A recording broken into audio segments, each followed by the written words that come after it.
एक आदमी ने एक बहुत ही खूबसूरत लड़की से शादी की। शादी के बाद दोनों की जिंदगी बहुत प्यार से गुजर रही थी। वो उसे बहुत चाहता था और उसकी खूबसूरती की हमेशा तारीफ किया करता था। लेकिन कुछ महीनों के बाद लड़की चर्म रोग स्किन डिजीज से ग्रसित हो गई और धीरे धीरे उसकी खूबसूरती जाने लगी। खुद को इस तरह देख उसके मन में डर समाने लगा कि यदि वह बदसूरत हो गई तो उसका पति उससे नफरत करने लगेगा और वो उसकी नफरत बर्दाश्त नहीं कर पाएगी। इस बीच एक दिन पति को किसी काम से शहर से बाहर जाना पड़ा। काम खत्म कर जब वह घर वापस लौट रहा था, उसका एक्सीडेंट हो गया।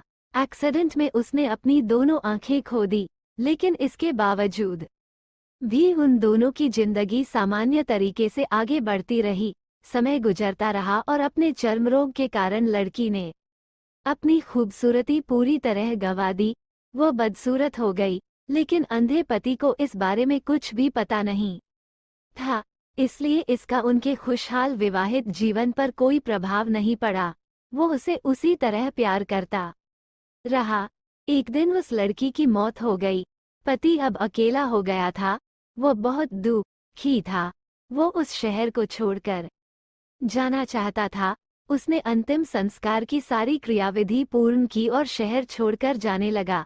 तभी एक आदमी ने पीछे से उसे पुकारा और पास आकर कहा, अब तुम बिना सहारे के अकेले कैसे चल पाओगे? इतने साल तो तुम्हारी पत्नी तुम्हारी मदद किया करती थी।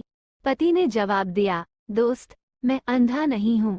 मैं बस अंधा होने का नाटक कर रहा था, क्योंकि यदि मेरी पत्नी को पता चल जाता कि मैं उसकी बदसूरती देख सकता हूँ, तो यह उसे उसके रोग से ज्यादा दर्द देता। इसलिए मैंने इतने साल अंधे होने का दिखावा किया। वो बहुत अच्छी पत्नी थी। मैं बस उसे खुश रखना चाहता था। सीख, खुश रहने के लिए हमें भी एक दूसरे की कमियों के प्रति आंखें बंद कर लेनी चाहिए और उन कमियों को नजरअंदाज कर देना चाहिए।